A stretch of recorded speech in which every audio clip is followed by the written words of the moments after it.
So, I don't really think we need to do anything else except welcome Guido van Rossum, ladies and gentlemen.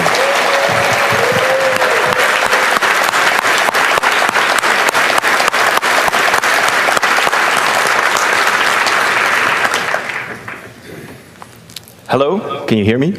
Yes. Wow, this is amazing. Okay, I'm going to try to be very technical. So if you're not feeling very technical this morning, still a little tired from last night's party, it's okay if you leave. So not too long ago, actually, about half a year ago on Python Ideas, someone innocently asked or started proposing making some changes to async core under the wonderful title, Async Core Included Batteries Don't Fit. I think I have the first page of the message here. This was very quickly evolved into a Senti thread. I was piqued by the topic. I knew that async stuff was sort of controversial. There were lots of ways of doing it. And I decided to dive in and sort of, what prompted me to dive in? Well, I had just done a whole bunch of asynchronous stuff, including novel async API design for Google App Engine. And so I felt that unlike previous times when asynchronous stuff came up, I actually had some understanding of why people cared about async APIs and why it was so controversial. So let's take a deep breath. What is asynchronous I/O? Well, deep down at the bottom, it's whenever you're waiting for I/O and you're also doing something else, which is as opposed to the normal sort of default operation of Python and most other programming languages where you say input, and then your program is not capable of doing anything until the user actually typed a line of text. Asynchronous I/O is actually as old as computers because back in 1945, the input devices that they had were also much slower than the central processing unit. So there are lots of approaches, interrupts, threads, callbacks, events, and we'll get back to more about what sort of different ways of dealing with this. Let's first look a little bit at why do you want asynchronous I/O? Why do people say we need asynchronous I/O in the standard library? Where does it come from? Well, as I said, I/O is slow, and since the CPU is mostly not needed for handling any of that, if you have a bunch of different things that you all need to be done, it would be great if you could keep doing some of the things that do use the CPU while you're also waiting for your I/O. And then at some point when the I/O is actually done, you can start doing more I/O or get the results out of that. One example that's a kind of a different approach. It doesn't have to do so much with doing multiple things at once, but keeping user interface responsive. If you click on a button, and one of the effects of that button is that it goes up to the net and fetches the URL. It's very annoying if now you get a default until the remote server finally hooks up. Burps up last night. Dino actually gave a really good talk about this 2 days ago, which unfortunately I missed that, which was very good. So there are other reasons also. One important reason is actually that you have multiple things of I/O that you all need to do, and they're independent, like fetching 10 things from the web or handling 1,000 incoming connections. So there are lots of reasons why people want to use asynchronous I/O. And what is this sort of the most common tool that people go for is threads. So why not just sort of say, well, let's use threads, because threads are actually a pretty common paradigm. They're well understood. They're supported by all operating systems. And the nice thing of threads is that you can still write this simple synchronous code where you say input, and your thread is just blocking for some input to happen, for the user to enter a line or for a server to give you a packet or something. But your other threads will still run. My voice is doing funny things. I'm going to lubricate a little bit. Maybe that helps. So Unfortunately, threads have their limits. Operating system threads, as they currently exist in modern operating systems, are wonderful things, but they are kind of costly. If you have 10 threads, great. If you have 100 threads, well, depending on how powerful your machine is, you might get a little worried. If you have 1,000 threads, you're probably already using your asynchronous I/O system for handling lots of socket connections. For example, when you're in a server that just deals with lots of clients, and maybe the clients are very slow, or maybe you're intentionally HTTP long polling them. The number of sockets, operating system kernels impose limits on how much of everything you can have. You can only have so many file descriptors, there are only so many bytes of memory available, you can only have so many processors. So you can also have only a certain number of sockets open at the time. The kernel will just run out of space for them, and the maximum number of threads, like 1 or 2 orders of magnitude. So if you want to get the most out of your server machine and be able to handle as many connections as you can't have a thread per connection, because you'll run out of threads way before you run out of sockets. Finally, of course, a big problem with operating system threads, the way they work, is that they have preemptive thread scheduling, which means that at any time when your thread is running, even if it's not blocking for I/O, the scheduler can decide that you've run long enough and some other thread will run. And so now this means that if you have 2 statements running in one thread and 2 statements running in another thread, and they're somehow reading or writing the same global variable or shared variable in general, there are, I don't know, 4 or 6 different ways that those statements can be interleaved. And you probably don't hit every single combination when you're writing your tests. So you end up with race conditions where the scheduler hits you at just the wrong moment when you have 2 global variables that need to be in lockstep, and one of them has been updated, the other one hasn't yet. Something like that. Of course, now we add locks to our program, and if we're really good at using locks, wow, now suddenly the program doesn't run very fast because everything's constantly waiting for that lock. So there are other ways, even though there are also, some people have proven that you can actually get quite far with threads in the most modern operating systems. It's not a completely decided answer that threads are always worse than asynchronous I/O, but they each have their their pluses and minuses. So how do you do asynchronous I/O with threads? Sorry, without threads. There are system calls like select and poll and a few others that only exist on certain platforms like epoll and KQ. There are higher level APIs on top of that in Python, like asyncore, which unfortunately was invented over 15 years ago and is really showing its age. It's using subclassing as an API style, and it's not very extensible in the right direction, and so on and so forth. So most people ignore that and write their own thing straight on top of select and poll. There are a bunch of things that you can get wrong, but it's also not rocket science. Bram Cohen, who is a master of internet protocols, always writes his own because he always gets better results that he claims. Or you can use an asynchronous framework. There are plenty of frameworks to choose from that support asynchronous I/O, like Twisted, Tornado, something called ZeroMQ. Or you can wrap existing C libraries. There are a number of competing C libraries that solve this problem for C programmers, and they've all gotten at least one Python wrapper as well. So there's libevent, which I think is the original, and has since evolved into libevent 2. But there's also libev, which was a better libevent. And then there was libuv, which is an even better libev, and I think libuv is popular and powerful because it's used by Node.js. But when you wrap those, you end up with a rather C-like API style. There are also completely different approaches. I think Christian Tismer started this with stackless, and then gvent built that out in a slightly different direction based on, I think, greenlets, Armin Rigo's magical tricks, and there's also something called eventlets, and there's probably a couple of more, and almost all of them have the have the greenlets at the bottom of them. There's also some overlap here.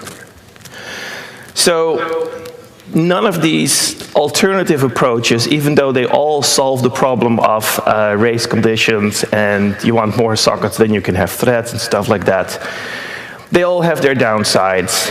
One of the downsides is actually that there are too many different ones. Most of them are in some way based on callbacks, the stackless G event family excluded. And nobody likes callbacks. Well, at least when I say I don't like callbacks, everybody always goes here. Because you can't really get around some level of callbacks, the APIs are usually pretty complicated. And the standard library is of very little use once you're using an asynchronous framework. And now, of course, everybody who knows anything about G-Event is saying, yes, but G-Event solves all that. And yet G-Event is somehow, to me, it doesn't do it. It has really scary implementation details in the greenlets level. It's pretty much CPython specific. It's Intel x86 specific. It's actually really hacky C code that copies the C stack in certain situations. There's also a monkey patching approach to make the standard library sort of work.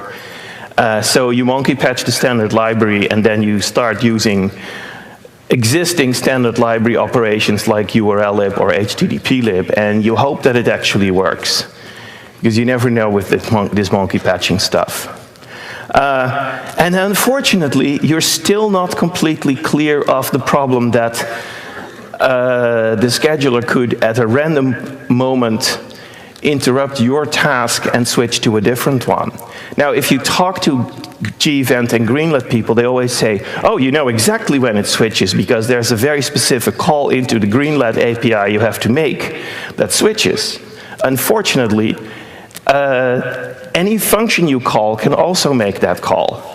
And any function that you call today, that somehow today you happen to know that it never switches, tomorrow someone could add a logging statement or a lazy caching or a consulting of a settings file, or who knows what kind of extra optional feature, and every once in a while that function does block.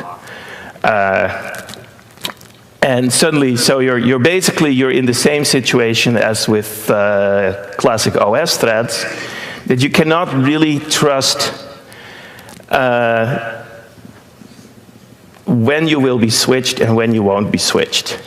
And the worst part is that if you're not careful, you can still run into the situation where you don't switch enough, and one stupid thread that's somehow sitting in a tight loop can completely use up all the CPU, and all the other tasks waiting for I/O won't do it. So I can't help it, but I would like a system where I can actually tell whether a particular line of code is possibly suspending the current task or thread or not. So what are we going to do? Courtesy Randall. Of course, we're going to introduce yet another standard framework that's going to replace all the other standard frameworks. Seriously.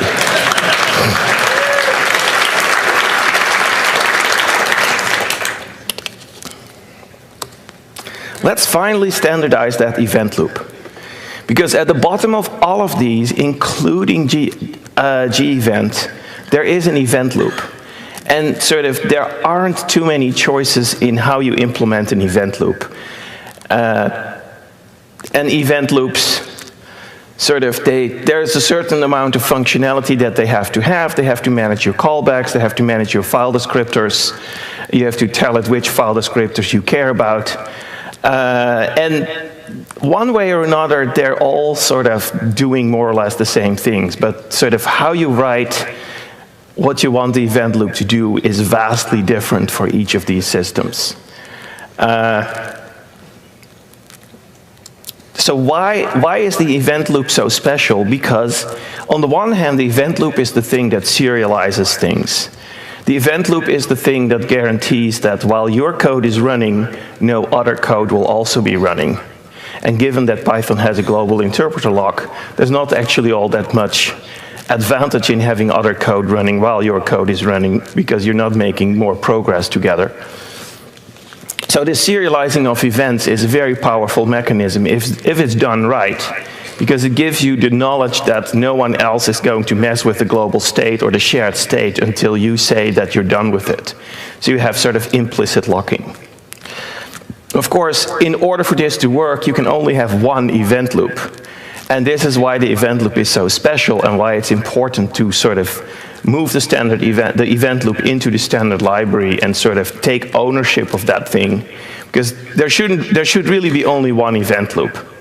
You can't have the twisted event loop and the G event loop in a single process. Because they would just be sort of competing for who is the only one that's currently running, and sort of switching between them carefully is not very effective.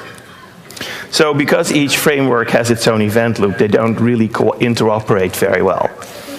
So I went back and I looked at a whole bunch of different frameworks and specifically at their event loops, and I also talked to a bunch of people. Thank you, Gliv. Thank you, Ben Darnell. Thank you, various other people.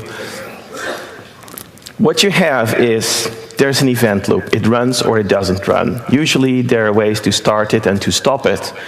Occasionally the event loop is just always running.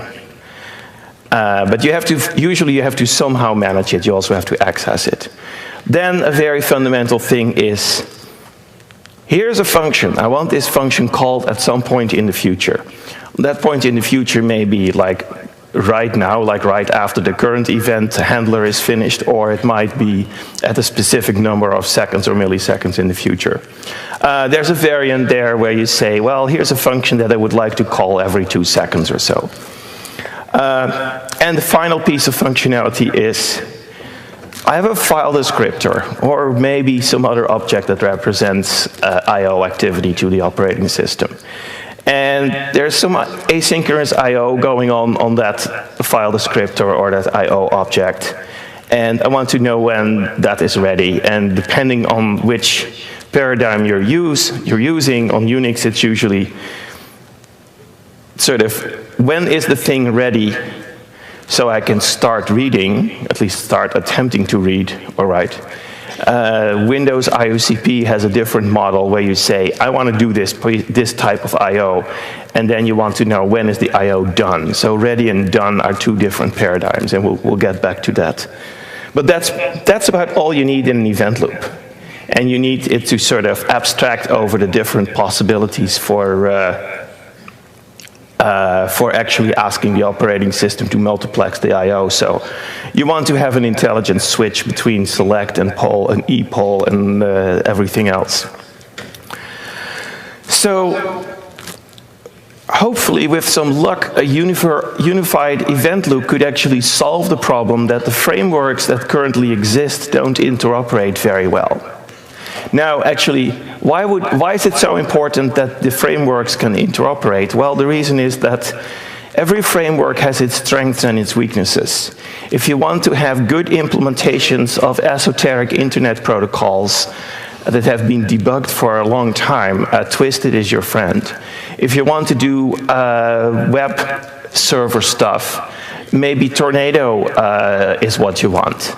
Having Tornado and Twisted work together, at least when Tornado originally came out, was impossible. I've heard, I have not verified, that Tornado now has a separate adapter that says you can actually use Tornado in combination with Twisted. So for that particular pairwise combination, interop has been solved. On the other hand, there's no way that you could run Twisted with the Tornado main loop. So the Tornado people just sort of give up and say, use this other main event loop and adapt it. There are a few others of those, but it's easy to find sort of pairs of frameworks that have no way to interoperate, or you'd have to run one in one thread and another in another thread, and then you lose a lot of the advantages.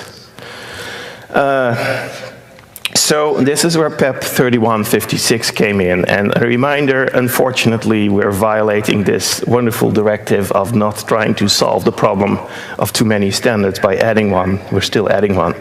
But this one can actually be called standard because it will be in the standard library.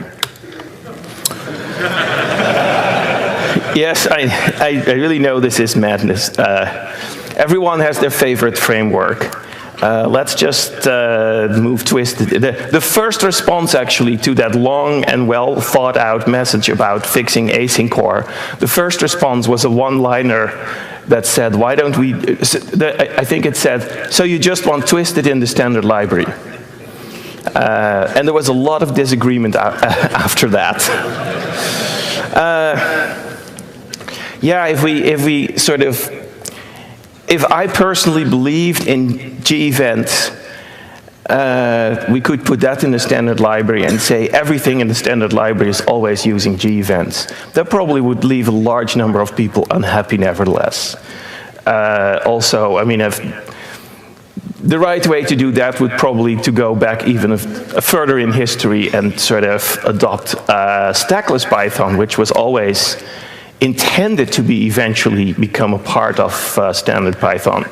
And I've always held off on that for reasons similar to what I mentioned about G-event. So I'm still not doing that.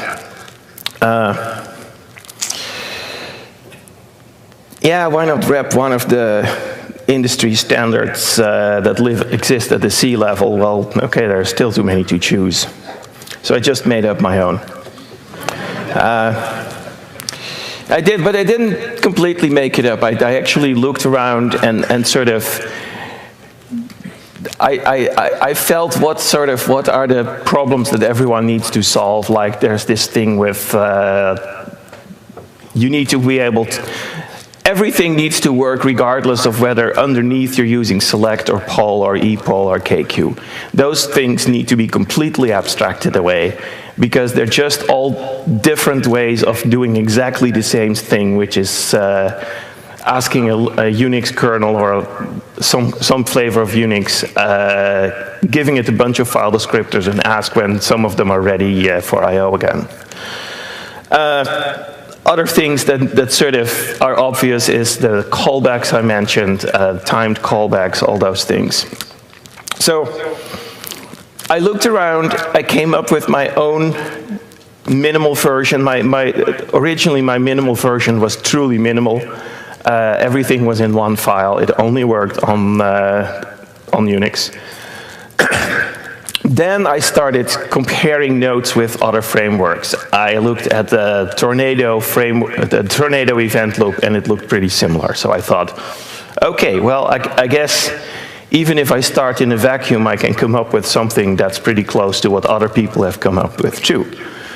But there were some differences, and there were some tricks that I had missed, and there were also some dubious design choices that I decided not to copy. And then I looked to Twisted, and I couldn't actually find where the code was, so I called Glyph, and we had a bunch of very productive meetings where he completely brainwashed me, and now I'm a Twisted fan, but not really. But there's something inside Twisted that I really like, and that's abstractions that are slightly higher level than select-based.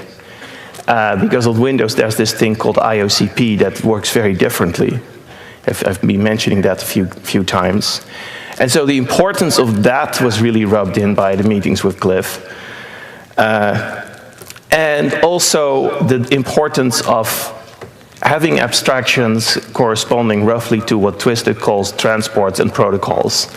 And I figured those were great names, so why not call them transports and protocols, although they don't have exactly the same API as Twisted. Lawrence van Houtven had also, a few years ago, written something called the async PEP. It's PEP 3153. Actually, this PEP is 3156 because I wanted to sort of honor Lawrence's PEP by having a nearby number. Otherwise, it could have been PEP 400 or so. So I started iterating, and then people started contributing and reviewing, and I wrote a PEP. And now it's perhaps a little confusing. What is PEP? What is PEP 3156 and what is Tulip? Because I use the code name Tulip for the code that I'm writing, but I'm using PEP 3156 for the interface. So the PEP is a proposal to adopt a certain standard interface for event loops, and to also have a default implementation of that interface in the standard library in Python 3.4. Tulip is my implementation of that standard event loop interface. It's also the prototype where I sort of experiment if I think, oh, maybe I should change the names of all these methods to be a little different, or maybe the signature of this group of methods needs to be changed. I code it up in Tulip first, and then if it works, I update the PEP to match what I wrote. There's also stuff in Tulip that's not meant to be part of the PEP, not meant to be part of the standard library, but which is application code where I try to sort of use all this stuff from the perspective of an application developer. And so I go in sort of application user mode, using Tulip without writing Tulip.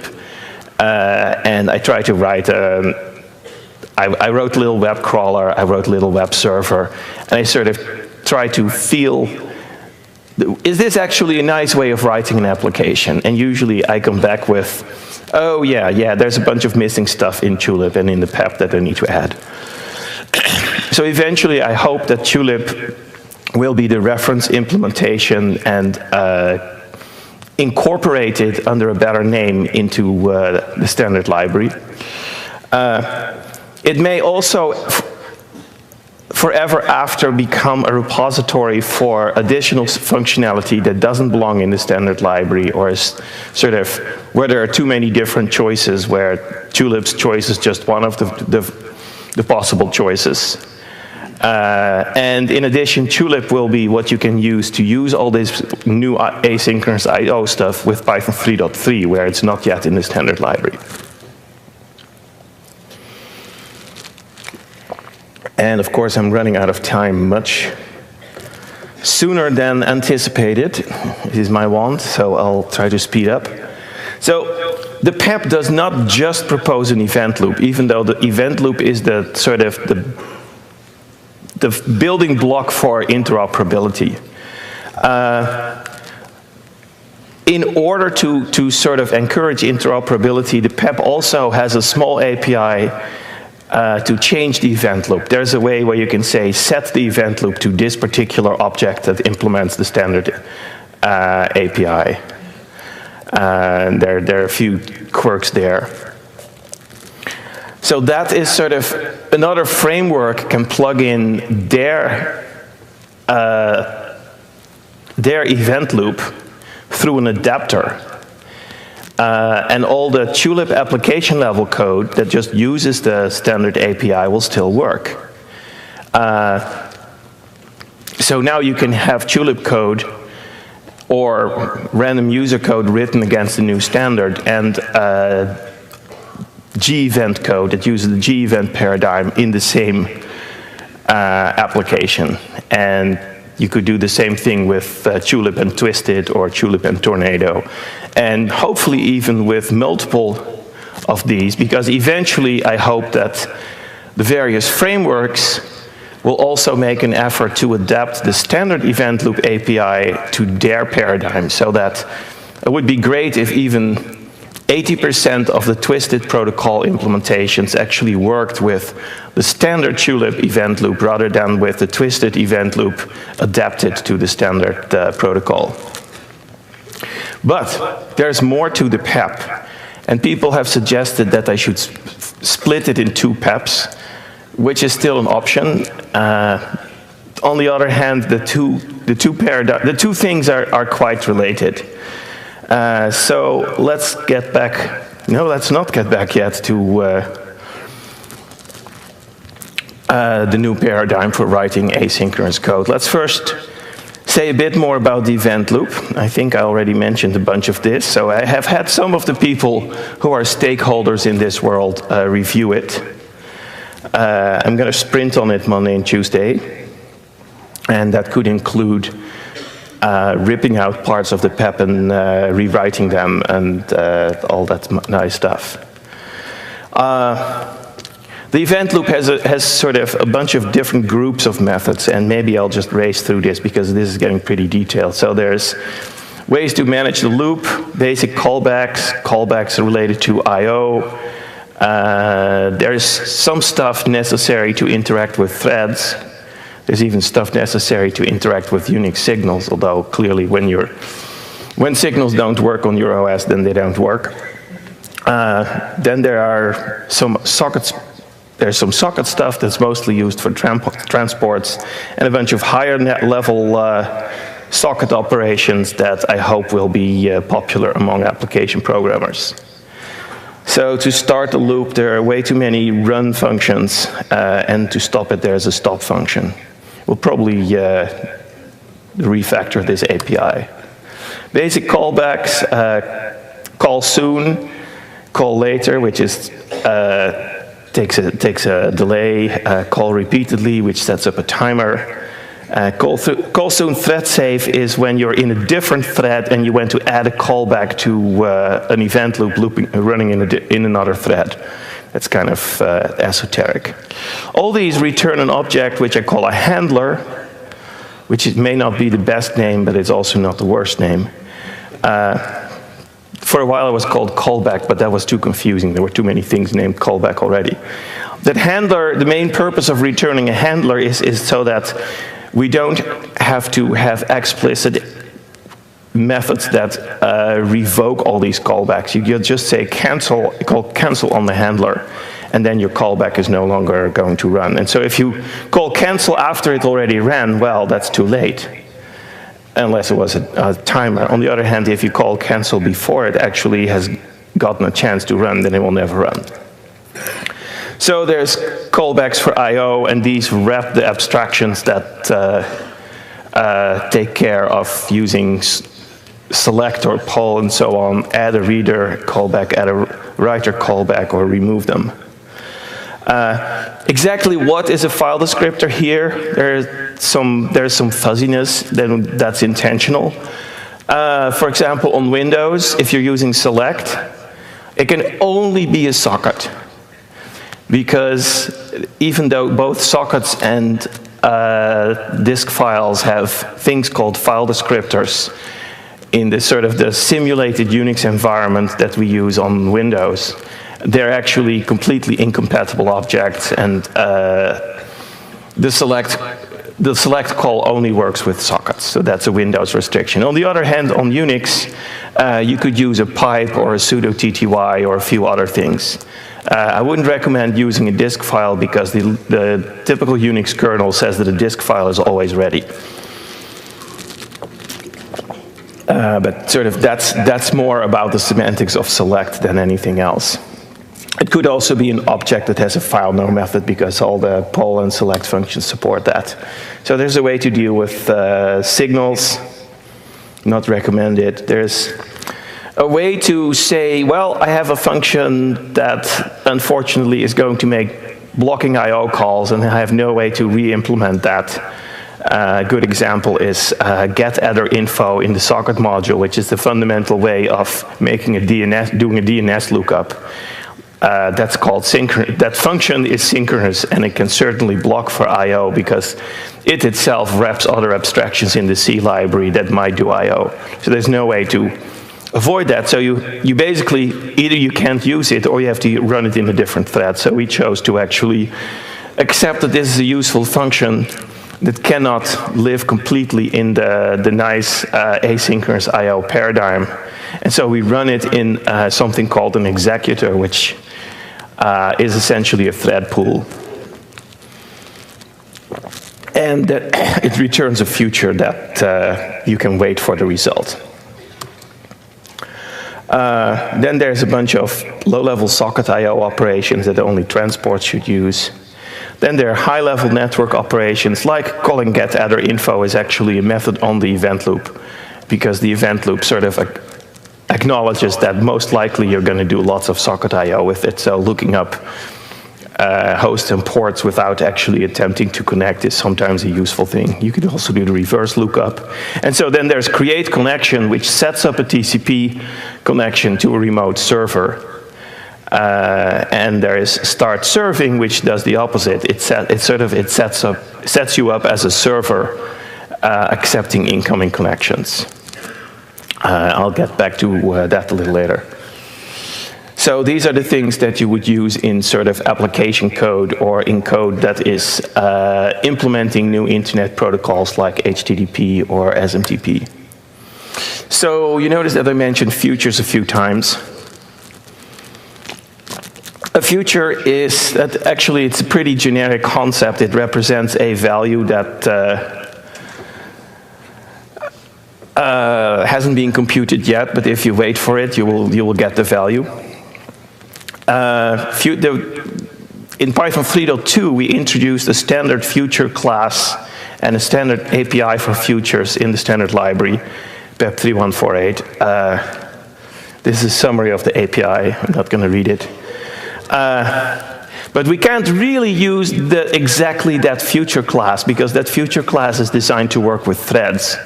So when you call result, it just suspends the current thread until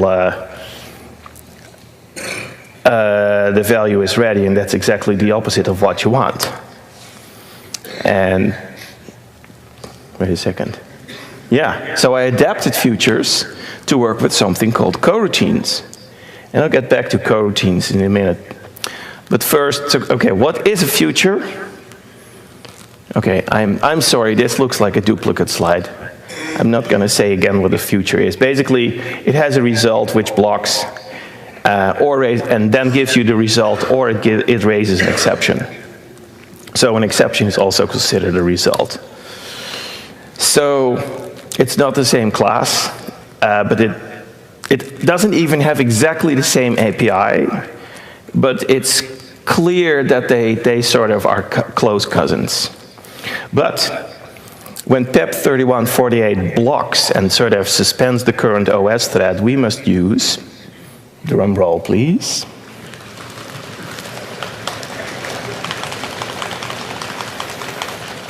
yield from. Thanks to Greg Ewing, who proposed this first when it was on time to incorporate it in Python 2.7. Unfortunately, we got distracted by an extended bike shed. And then we got stuck in the Python 3.2 feature free. So in Python 3.3, finally, yield from is part of the language. This is an incredibly cool, but also brain-exploding thing. So unfortunately, I mean, I want to emphasize the importance of it, but I'm not going to try and teach you how it works or what you can do with it exactly. But you could write code like this, where you say, sort of create a socket, and then yield from, this actually uses all those low-level APIs that I said not to use, except when you're implementing a transport. Basically, the way to think about this is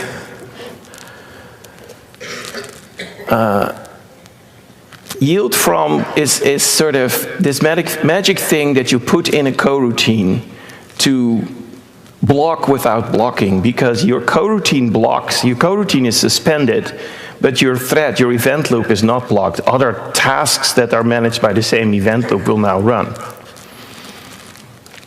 And your suspended coroutine gets resumed as soon as whatever thing you were waiting for, which is usually either another future or, sorry, either another coroutine or a future gets, is ready.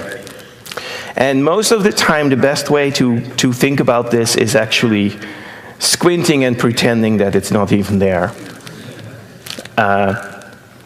If you're familiar with C#, there is something called async and await in C# 5.0. And as far as I can tell, except that they sort of have the compiler type check it, it is exactly the same concept. So their async is our coroutine, and their await is our yield from. And it would have added an await keyword to the language, except that adding new keywords is such an incredible pain.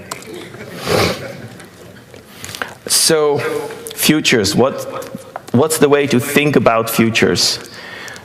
Try to forget that they're there is usually the best approach. If you see code that says yield from some function and that function returns a future, then sort of the yield from and the fact that it's a future cancel each other out. And the result value that ends up in your assignment on the left is just what you'd expect from just calling the equivalent blocking function, which just gave you the data. So if you start with a function, say a read function, read takes an integer count and it returns a byte string of up to that many bytes, and it may block your current thread. So there's an asynchronous read somewhere, and it returns a future. And when you yield from that read call, what comes out of the yield from is exactly the byte string that you would expect if it was a synchronous call. That's the best I can sort of say it without bursting out in tears. The nice thing is that in all the cases where the synchronous function would raise an exception, the yield from will also raise the exact same exception. And the even cooler part, and why I'm so pushing for using yield from rather than yield, which if you write a different scheduler, you could just use yield instead of yield from. But the reason I'm pushing yield from is that with yield from, you chain your coroutines in such a way that when an exception bubbles up through a bunch of coroutine calls, all linked with yield from, you get a completely natural traceback when that exception finally hits the top level.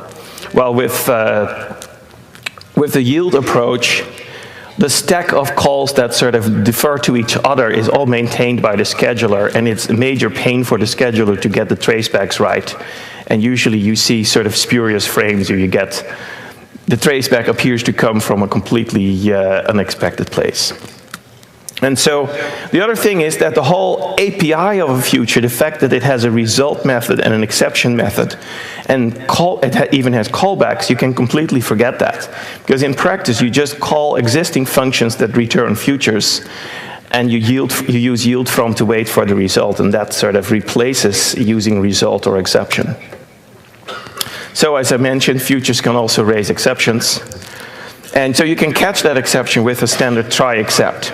So in the callback world, you sometimes have systems that design APIs where there's like a callback when things go well, and an errback when things don't go well, and various ways to sort of channel those callbacks and errbacks together and splice them apart.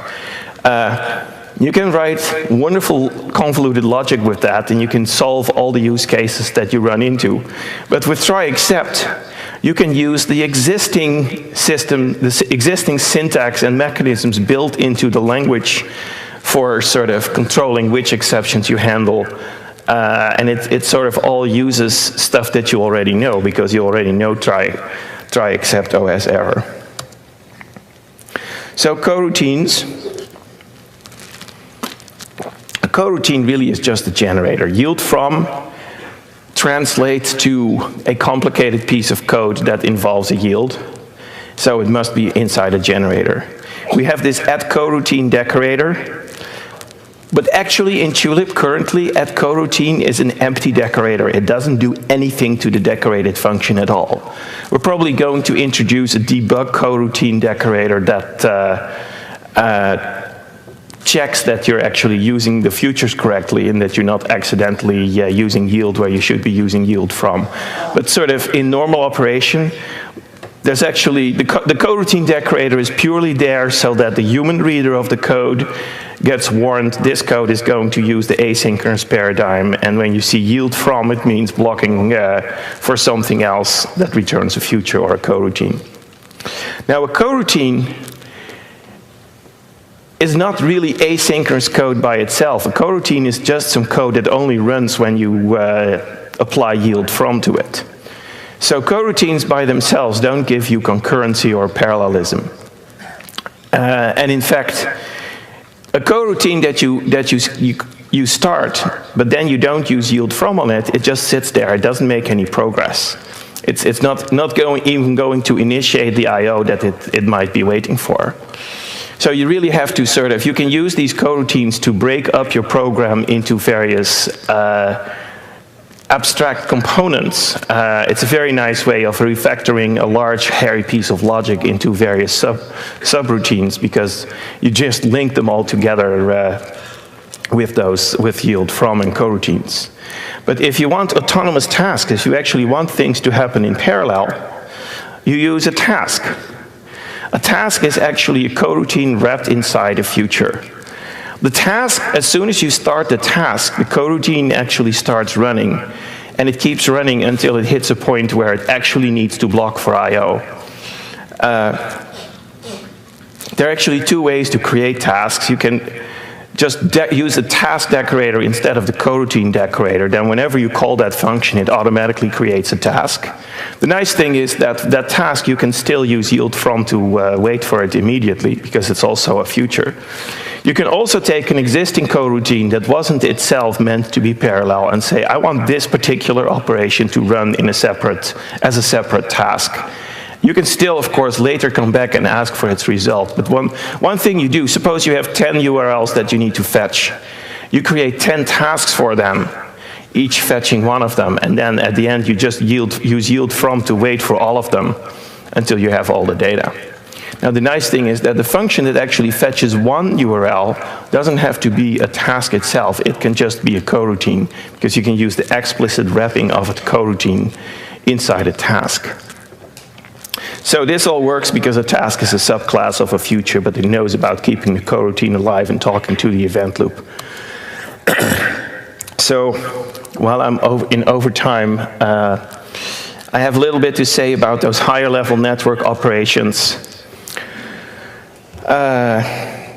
You can use this to create a TCP connection, and it returns a future that only returns when the connection is actually succeeded. And what you get at that point is a transport and a protocol. And the protocol is whatever this factory function returns, because it's really a protocol factory. And so this is where this is the last point in the talk where I really have to admit, yes, I have been brainwashed by Glyph. And bless his soul. There was this async PEP that also explained why that was, but I had never really gotten it until I got Glyph to explain it to me personally. So this might explain why not everybody likes Twisted, because you have to have it explained to you by the master before you really get it. I'm going to skip all this. You can read up on transports and protocols in the PEPs. Now, there's one more thing. Below the event loop, there is this thing that interfaces with select and poll and sort of abstracts away the differences between poll and epoll and KQ. There's a very sad story where select and epoll take a timeout in seconds, and poll takes a timeout in milliseconds. Endless number of program bugs have been caused by that. Someone actually contributed a bunch of nice classes that abstract all that away for inclusion in the standard library. And in order to test whether they were any good, I copied his code into Tulip and started using that instead of my own feeble attempt at the same abstractions. And so far they work very well. But this will be pushed back into the standard library without being part of the PEP. There's also something called a Pro actor, which works with IOCP, which does not implement the same interface, because IOCP fundamentally has done callback semantics instead of ready callback semantics. So there's a lot more, but as I said, I'm out of time. So about that miracle. Okay, well, there's more stuff. There is a file object or a stream object that has methods like readline that return futures. There's work on a datagram protocol. There are actually some locks, although they probably won't be used much. There's a guy in Russia who's writing HTTP client and server implementation and has been contributing a lot to Tulip, actually. There's also thought of maybe modeling the whole API after requests, HTTP for humans, I think, as it's called. Oh, man, I'm glad I wedged that into the slide. And we're also working on handling subprocesses. So the interop, because the interop story is really the most important part. I mean, there are lots of cool features that Tulip will have and that pip 3156 will push into the standard library. But if the interop story fails, I still consider it a failure, because then really it is just an example of that XKCD cartoon.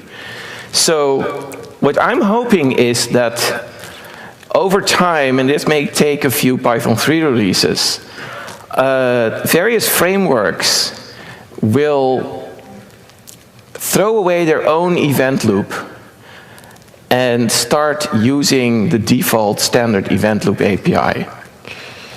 And they can do that in stages. They can sort of start by writing an adapter for their own existing event loop and use that inside their own code, but sort of use it to be able to cooperate with Tulip standard code. But eventually, if the standard event loop is similar enough to their own event loop, there's no reason for them to keep maintaining their own event loop. So I expect that only Twisted will end up still having its own reactors, because their reactors are sort of special. They do other stuff sometimes. But most of Twisted, I hope, will actually also work with the standard event loop.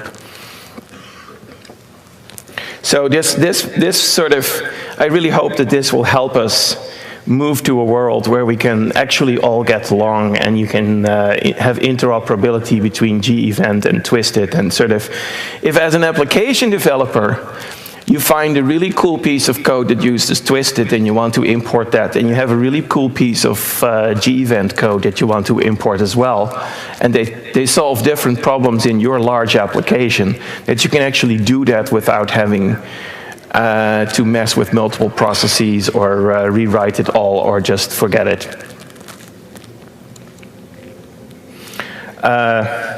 If you are writing an event loop and you don't like the yield from paradigm, you can use these features completely without ever creating a coroutine or using yield from. You can just use add done callback and set result, and you will be your callback will be called when the future is ready, and you can use result and exception to find out what the result was. And so this is how I expect that at least Twisted will adapt the event loop.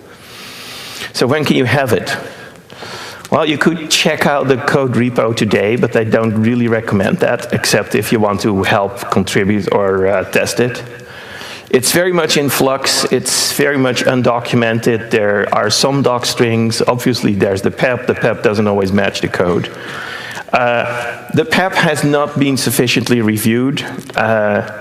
That will take some time. I hope to get several more rounds of feedback from various stakeholders and potential users.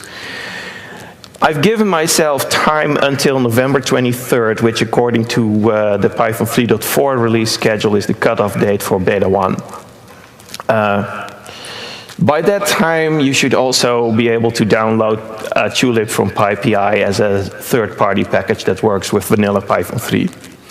And we'll keep that around for a couple releases so that if you just like Tulip and you don't care about the version in the standard library, you can use that. And we don't have a name for it yet, so suggestions. So what to do about the rest of the standard library? There's all these old interfaces, URLlib, HTTPlib, socket server. I don't know what to do about those yet, and I don't want to sort of make that fixing that a prerequisite. So we're going to think about that after all this stuff is in the standard library. So for a while, there will be the classic legacy synchronous APIs and the new asynchronous APIs, and we'll have some way of merging them together eventually. and that will take years. Embarrassing alarm. So if you want to use an older version, you're pretty much out of luck. You could think about implementing the standard API again and making it available as a third-party module, but I'm not going to sort of dumb down the Tulip implementation to also support older versions of Python, because I really want to write Python 3.3 code, which is so incredibly crisp and clean, and there are so many silly things in older versions of the language that I'm so glad to be rid of. So consider this a carrot to start transitioning to Python 3.3. And lots of acknowledgements. Greg Ewing, of course, but I'll just let you read this. And so I'm sprinting tomorrow and Tuesday. So if anyone wants help, just drop me an email, guido@python.org.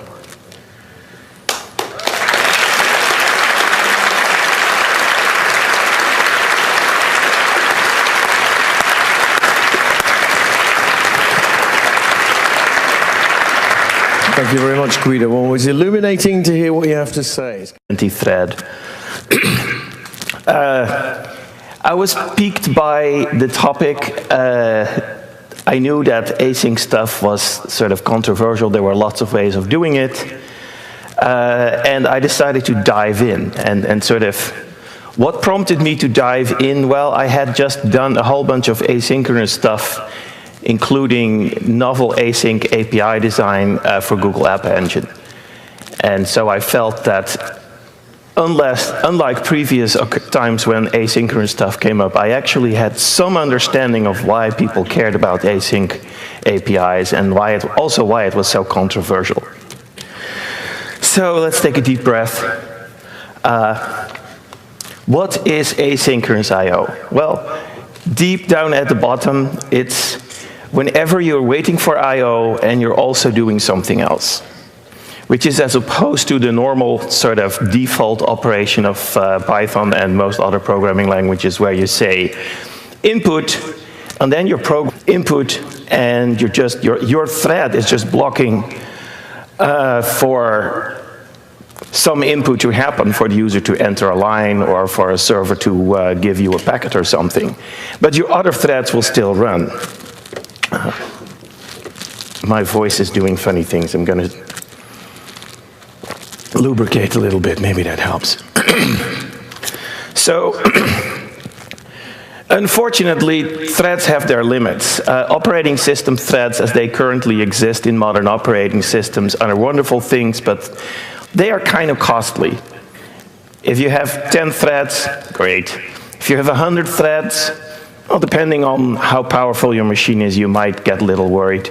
If you have 1,000 threads, you're probably already using your asynchronous I/O system for handling lots of socket connections. For example, when you're in a server that just deals with lots of clients, and maybe the clients are very slow, or maybe you're intentionally HTTP program is not capable of doing anything until the user actually typed a line of text.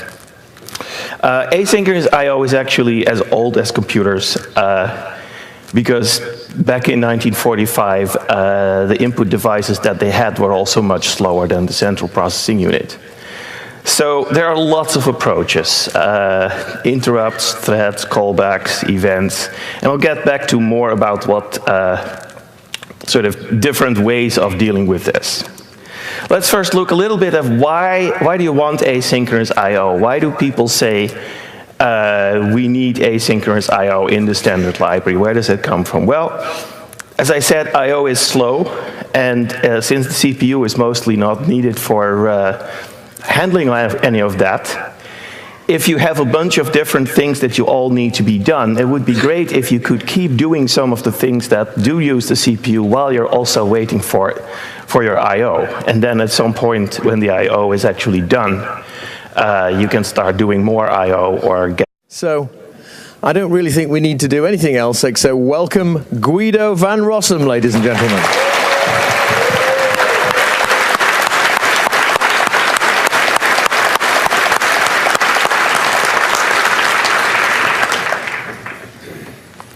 Hello? Can you hear me? Yes. Wow, this is amazing. Okay, I'm going to try to be very technical. So if you're not feeling very technical this morning, still a little tired from last night's party, it's okay if you leave. So not too long ago, actually, about half a year ago on Python Ideas, someone innocently asked or started proposing making some changes to async core under the wonderful title, Async Core Included Batteries Don't Fit. I think I have the first page of the message here. This was very quickly evolved into a set of the results out of that. One example, that's a kind of a different approach. It doesn't have to do so much with doing multiple things at once, but keeping user interface responsive. If you click on the button, and one of the effects of that button is that it goes up to the net and fetches the URL. It's very annoying if now you get a beep until the remote server finally hooks up. Dino actually gave a really good talk about this 2 days ago, which unfortunately I missed, but I heard it was very good.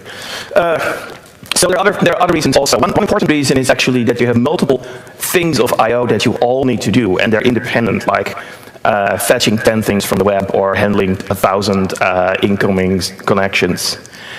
So there are lots of reasons why people want to use asynchronous I/O. And what is the sort of the most common tool that people go for is threads. So why not just sort of say, well, let's use threads, because threads are actually a pretty common paradigm. They're well understood. They're supported by all operating systems. And the nice thing of threads is that you can still write this simple synchronous code where you say,